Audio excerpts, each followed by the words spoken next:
A good rear paddock stand only lifts the rear wheel off the ground just as far as it needs to go. There's no point having a bike too high because it gets unstable and wobbles around. We're going to go with this middleweight one and show you how it's done.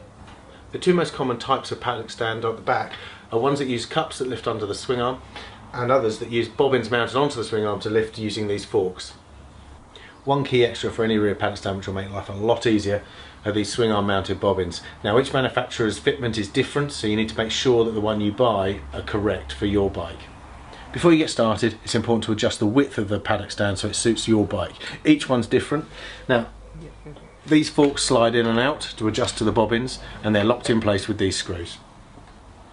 The paddock stand is now securely in place using the forks and the swing arm bobbins. We've checked the paddock stand is on level ground, and a good paddock stand will give you plenty of leverage just like this.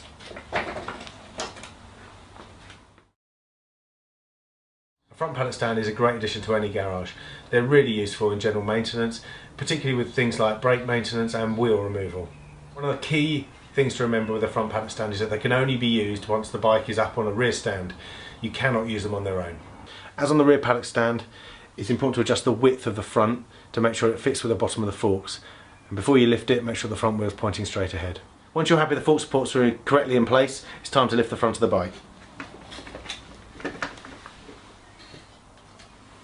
We're now ready to begin maintenance with this bike, and one handy little extra with these paddock stands are these clean grips which come off here and go on the bike.